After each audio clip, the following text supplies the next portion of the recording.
I've been talking about short form video marketing for indie games for over a year now, trying to spread the word that this is the new way to market your games. And lately, I've been noticing that a lot more indie devs are starting to incorporate these mini devlogs into their marketing plans, which is really great to see. The most amazing part is that these devs are sharing their stories publicly along with their process, their numbers, and a lot of other valuable information, which helps and motivates other devs to do the same. And because of that, there's this loop that's starting to run, which is amazing. So, a big thank you to every dev out there who shares their story on this topic because it also allows me to make these videos. And honestly, I want to echo these stories out as much as possible. Even if a video reaches just 10 people, I still consider that as a win. So, today we are looking at how this dev went from 500 wishlists to over 6,000 in a month. Let's start with the game. Drifters Don't Break Midnight, a sequel to Drifters Don't Break, which sold around 400 copies. So the dev decided to try making YouTube and TikTok videos to draw more attention to their game and ended up accumulating over 1 million views across 40 videos, which converted to about 200 wishlists. But don't treat that as an average WPM for your calculations because that number depends on a lot of factors and varies from game to game. After that, the dev shared his initial experience with the YouTube and TikTok algorithms, but an important detail is that he was only posting short gameplay videos at the time, not narrated ones. He was just beginning to experiment with narrated videos and see how they performed comparatively, which brings us back to the main post. So this section basically sums up the first post and what I just explained. Now let's look at the results of the narrated videos. On YouTube, the average view count bumped up and now sits at a comfortable 5k views, with a few shorts hitting much higher numbers. Previously, he felt like YouTube was the more unstable platform out of the two, but now it's the opposite and it's become the most consistent in terms of views. On TikTok, a similar pattern was observed, with the average view count going up, but it turned out to be the most unstable platform, as the dev says he never knows which video is going to blow up or just perform average. Since he was already posting on YouTube and TikTok, he decided to give Instagram a try as well,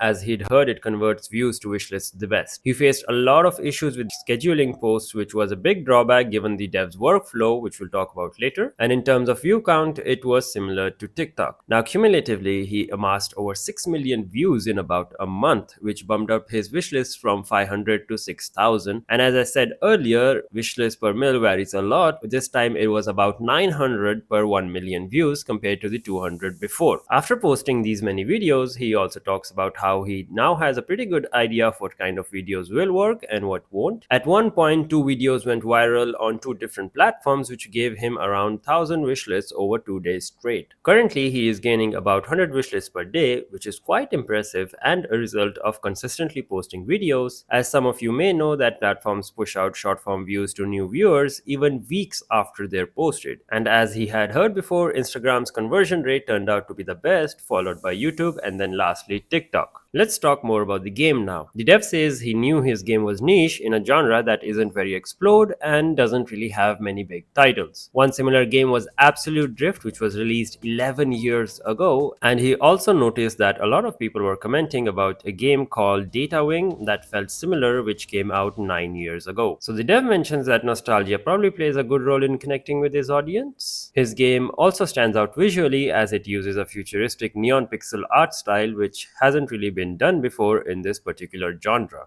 The next section is about his workflow for making these videos, and this is going to be different for everyone. You have to find what works best for you based on how much time you can actually put into making these videos. The dev says that he uses AI to generate subtitles and has a bunch of pre-recorded gameplay that he adds narration to. In terms of video topics and scripts, he doesn't really plan much and mostly goes with the flow, improvising on the spot. He does come up with ideas from time to time and records audio in bulk, but that's pretty much it. And in my opinion, it's a very interesting workflow because normally you'd think you need well-written scripts and topics to get good views. Maybe with more planned out topics, he could hit higher view counts, but that becomes a trade-off between how much time you can put into a single video and the results you get from it. For him, this current workflow works pretty well, especially considering one video takes about 20 minutes to make, which is pretty solid given given the returns. There is some more information in the comments under the post, so I'd suggest taking a look at those directly. But overall, the conclusion is that the dev has improved a lot since his first post, both in terms of his videos and understanding how the algorithm works for his game to reach the right audience. He pays attention to what works and is constantly improving his skills when it comes to making videos, figuring out the algorithm, and so on by the feedback he gets from his videos. In short, the best way to approach this kind of marketing is to just start making short form videos of your game, even if it's just pure gameplay. Post them, learn from the results, and then optimize and repeat, instead of trying to get everything perfect from the beginning, which just makes it super hard to start. I've linked the dev's posts and socials below in the description. If you enjoyed this video and like the topic of indie game dev marketing, consider subscribing because that's what I cover on this channel along with other game dev topics. If you have any experience making short form content for your game, I'd love to hear your stories in the comments below. Thanks for watching.